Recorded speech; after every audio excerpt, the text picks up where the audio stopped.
जी अस्सलामुअलैकुम नाजरीन मैं आज आपको एक सबक अमेज़ किस्सा बहन के बारे में बताऊंगा। जो लोग अपने बहन की कदर नहीं करते, हकारत की नज़र से देखते हैं, उनके लिए ये किस्सा बहुत ही ज़्यादा अहम है। जिनके ज़मीर ज़िंदा हैं वो इस किस्से को सुनकर उनके ज़रूर आंसू बहेंगे।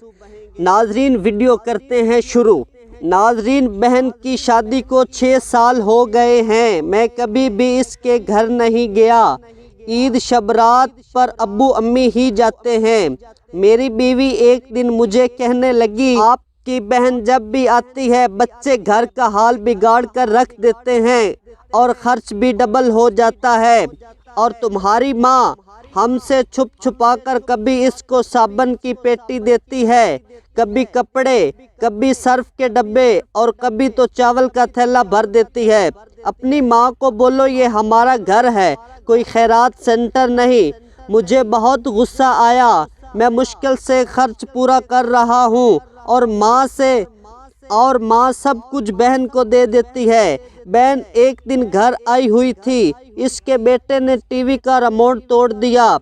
मैं माँ से गुस्से में कह रहा था, माँ बहन को बोलो यहाँ ईद पर आया करे बस, और ये जो आप साबन सर्फ चावल का थैला भर कर देती है ना, इसको बंद करे।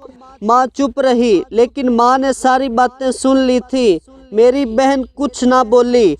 4 बज रहे थे। अपने बच्चों को तैयार किया और कहने लगी, भाई मुझे बस स्टॉप तक छोड़ आओ। मैंने झूठे मुंह से कहा रह लेती कुछ दिन, लेकिन वो मुस्कुराई, नहीं भाई बच्चों की छुट्टियां ख़त्म होने वाली हैं। फिर जब हम दोनों भाइयों में ज़मीन का बंटवारा हो रहा था तो मैंने साफ इनकार किया, भाई मैं अपनी ज़मीन से बहन को हिस्सा नहीं दूंगा। बहन सामने बैठी थी, वो खामोश थी, कुछ ना बोले। माँ ने कहा बेटी का भी हक बनता है, लेकिन मैंने गाली देकर कहा कुछ भी हो जाए मैं बहन को हिस्सा नहीं दूंगा। मेरी बीवी भी बहन को बुरा भला कहने लगी। वो बेचारी खामोश थी। बड़ा भाई अलहदा हो गया। कुछ वक्त के बाद मेरे बड़े बेटे को टीबी हो गई। मेरे पास इसका इलाज करवाने के पैसे नहीं थे।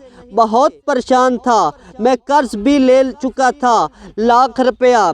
भूख सर पे थी। मैं बहुत परेशान था। कमरे में अकेला बैठा था, शायद रो रहा था हालात पर। इस वक्त वही बहन घर आई। मैंने गुस्से से बोला, अब ये आ गई है मनूस। मैंने बीवी को कहा कुछ तैयार करो बहन के लिए। बीवी मेरे पास आई। कोई ज़रूरत नहीं गोश्त या बिरयानी पकाने के लिए, इसके लिए। फिर 1 घंटे बाद वो मेरे पास आई। भाई परेशान हो? बहन ने मेरे सर पे हाथ फेरा। बड़ी बहन हूँ तुम्हारी, गोद में खेलते रहे हो, अब देखो मुझसे भी बड़े लगते हो। फिर मेरे करीब हुई, अपने पर्स से सोने के कंगन निकाले और मेरे हाथ में रख दिए। आहिस्ता से बोली, पागल तू एवं परेशान होना है। बच्चे स्कूल में थे, इसलिए सोचा कि दौड़ते दौड़ते जाऊं और भाई से मिल आऊं। ये कंगन बेचकर अपना खर्चा कर लेना और बेटे का इलाज करवा लेना। शक्ल तो देखकर ज़रा क्या हालत बना रखी है तुमने।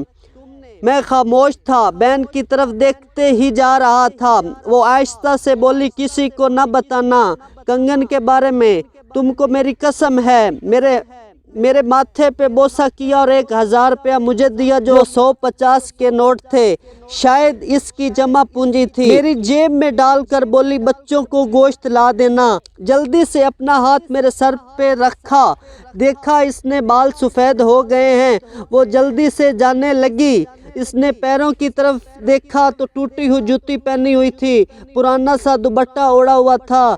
जब भी आती थी वो दुपट्टा ओढ़ कर आती थी। बहन इसकी मोहब्बत में मर गया था। हम भाई कितने मतलब परस्त होते हैं, बहनों को पल भर में बेगाना कर देते हैं और बहनें भाइयों को ज़रा सा दुख बर्दाश्त नहीं कर सकती। वो हाथ में कंगन पकड़े ज़ोर ज़ोर से रो रहा था।